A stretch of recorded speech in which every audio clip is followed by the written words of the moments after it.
Your victory gives the city hope, Guardians. What is going on, guys? 2.0 here, and in today's video we're going to be taking a look at my Iron Banner loot results for this Iron Banner event over on my Hunter. So in this video we will take a look at the gear and loadout that I've been using this time around in the Iron Banner. We'll also take a look at the loot that I've acquired from the end of match reward screen. We'll take a quick look at what Lord Saladin is selling and see if I want to pick any of it up. And then finally we will open our rank 3 as well as our rank 5 packages. So I've just got to rank 5, so let's take a look at the gear and loadout that I've been using. So obviously on my Night Stalker, as I'm on my Hunter, easily my favourite subclass to use for both PvP and PvE. I have actually switched between all three of them in this Iron Banner event just to mix things up, but the majority of the time I have been using Night Stalker. Next, we'll take a look at the weapons I've been using. So I have the Hawk Saw. This is the stock one that you can buy from the vendor in the tower. So the weapon has increased stability. If you hit your shots with this weapon, it melts people. It takes people down so quickly, so long as you're accurate. So I have been really enjoying using this weapon. I used to always use the Hack and Hatchet, the Iron Banner auto rifle. Still do really love this weapon, but I've been mixing it up and using some different ones. So the Hawk Saw is something that I've been using a little bit. I actually did pick up the universal remote out of my vault and level that up just to test it out, and I wasn't really having too much success with it. I think I've lost my touch with this weapon. Loved using it back in year 1, especially in Rumble, but now I'm not really too brilliant with this weapon anymore. Much prefer using the Hawk Saw or the Hack and Hatchet. So then we'll take a look at my special. So I've been using the LDR 5001, finally got to use this in the Iron Banner. I actually made a video about this weapon when I got it a while back, because it is such a good weapon and it dropped with really nice upgrades. So I do have the short gaze scope. We then have triple tap, rapidly landing precision hits, returns 1 round to the magazine. We then have quick draw, and finally spray and play, increase the reload speed of the weapon when the magazine is empty. So I'm not really making too much use of triple tap in the Crucible. It's obviously very good for strikes and stuff like that, but not so much in the Crucible. But anyway, quick draw, spray and play as well comes into use a lot. And then short gaze, obviously very, very good roll on this sniper. I absolutely love using it. I've been hitting some really nice shots with this lately, so really happy with this sniper. I've also got the Party Crasher. I haven't really used it too much in this Iron Banner just because I love this LDR 5001 so much. But there's my Party Crasher. Kills with the weapon have a chance to grant bonus reserve ammo, and then kills with the weapon while critically wounded have a chance to start regenerating health. Pretty decent upgrades on there, not the best, but decent in any means. But yeah, the LDR 5001, easily my favourite special weapon that I have at the moment. And then finally, the heavy weapon, the machine gun I'm using, is the Zombie Apocalypse. Absolutely love this weapon in year 1. So glad they brought it forward into year 2, just like the LDR. And I got this one again with a very nice set of upgrades. So on this one, I have life support, kills the weapon while critically wounded, have a chance to start regenerating health. Perfect balance, so the weapon has extremely low recoil, and finally rangefinder, aiming the weapon increases its effective range. So this machine gun is extremely good, especially with these upgrades, so very happy with that. I used to always use the Baron's Ambition, again that dropped with really nice upgrades, but this Zombie Apocalypse is a monster. So if you get this weapon, I definitely recommend using it and testing it out and seeing how good it actually is. It's so fun to use, and I'm very glad that I got that back. But yeah, that is all the gear and setup that I've been using. Next, let's take a look at the gear that I had dropped for me. So we had 5 set of gauntlets to drop, 2 PlayStation exclusive and 2 of the regular ones. So these ones here dropped at 334, 56 discipline, 57 strength. So discipline and strength build, perfect for a Night Stalker, and they increase grenade throw distance and increase reload speed with snipers. Very nice upgrades there. And then discipline and strength is absolutely perfect for me. I don't really need this much intellect. I'm looking to trade some of my intellect for discipline and strength just so that I can have a better build there.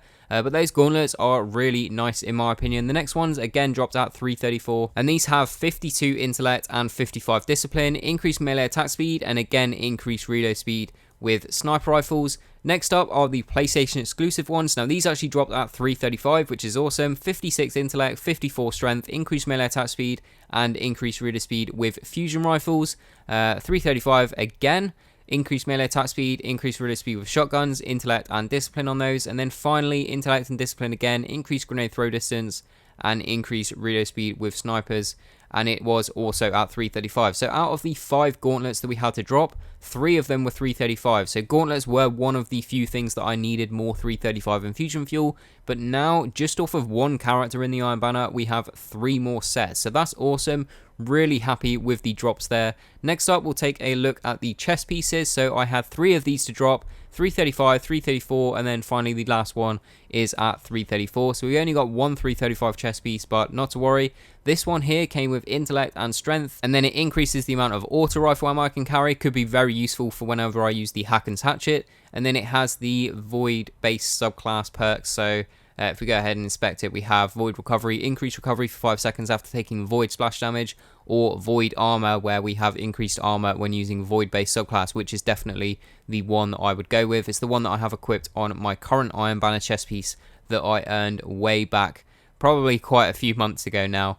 But this one here that I already have has intellect and discipline. So the second one that I got actually has discipline and strength. So I did just say I want to trade some of my intellect for discipline and strength. So we can actually go ahead and get rid of this one, as it does have intellect, and we can use this one here, discipline and strength, 83 as well as 82, both very high on those stats there. And then they increase the amount of auto rifle ammo I can carry, again useful for the Hacken's Hatchet. And then again, it's the void base subclass, so it will have that increased armor when using the void base subclass. So this chest piece is definitely going to be my primary chest piece from now on. I'll probably go ahead and infuse this 335 one into the, in fact we'll just do it now. We'll go ahead and infuse this into the one that we really like.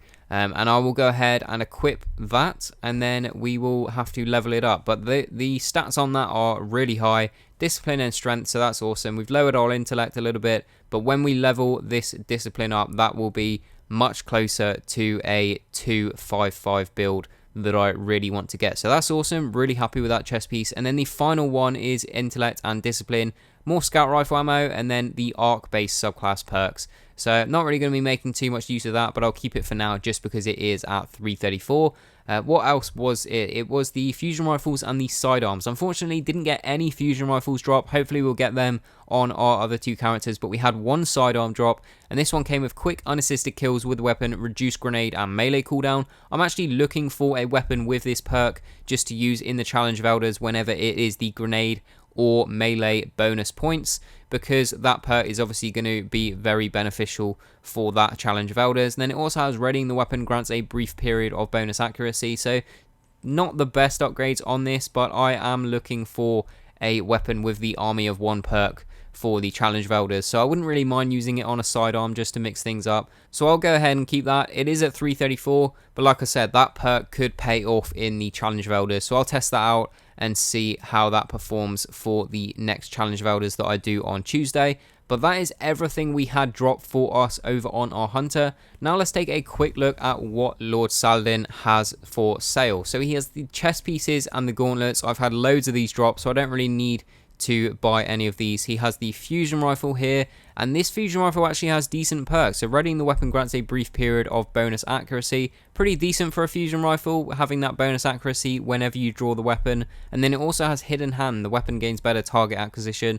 I'm probably going to pick this weapon up, but I'm not going to pick it up yet. I don't want to pick it up just in case we get a better one drop when we play on our Warlock or our Titan, or maybe we'll even get a better one from our rank 5 package. And then finally the sidearm. I've got these sidearms, I've got another one in the vault with decent upgrades, so I'm not going to pick that up either. We're not going to buy anything from Lord Saladin at the moment. We'll go ahead and pick up all these bounties just so next time the Iron Banner comes around next month, we have a bunch of bounties to complete and get a head start on our Iron Banner rank. But that's everything. We don't need to buy anything from him, so let's go ahead and do the final thing for this video, which is going to be to open up our packages. So what's this one going to be? This is our, oh, that looks like it's our rank 5 package. For some reason we get the rank 5 package first, and then there is our rank 3. So the rank 3 gives us the blue artifact, which should be at 320. Yep. So we'll go ahead and just get rid of that. I do not need that. I've got plenty of 335 artifacts now. And then we also got the Ghost Shell at 320, detects and marks nearby helium filaments, and generates additional glimmer when killing titans. I believe that's exactly the same. Yeah, that's exactly the same upgrades that I have on my Trial Shell. And it is also at discipline and strength as well, slightly higher on the discipline and strength there. But yeah, that is the Ghost Shout. And then finally, we got the Nerwin's Mercy from our rank 5 package at 335 attack. And the upgrades that we got on this: kills with the weapon reduce your cooldown of your grenade. That again could be useful for whenever it is a grenade bonus points for the Challenge of Elders. And then finally, kills with the weapon while critically wounded have a chance to start regenerating health. Not really brilliant upgrades on that Nerwin's Mercy there, unfortunately. We do have a better one of that in the vault. What's the sights on this? We do have the red dot ORS. That one isn't too bad. And then finally we have lightweight, brace frame, that's not too bad, and then oiled frame. So yeah, those perks aren't brilliant. Obviously I like brace frame and the red dot on it. Life support's good, but Grenader, I mean, could only be useful for the Challenge of Elders. So I'll keep that and use that along with the sidearm in the next Challenge of Elders that has grenade kill bonus. But that is everything that we got over on our Hunter, guys. So I'm going to go ahead and level up my Warlock as well as my Titan, and then I will make a video as soon as I get to rank 5 on those and show you guys the loot that I got on that. But that is going to bring us to the end of the video, guys. Let me know down below in the comments what you got from your rank 5 package this time around in the Iron Banner. But like I said, that's going to bring us to the end of the video. If you could leave a like, I'd really appreciate the support. Really helps the channel out. Subscribe if you're new around here, as I do upload daily Destiny videos. And as always, thanks for watching, and I will see you guys on the next one.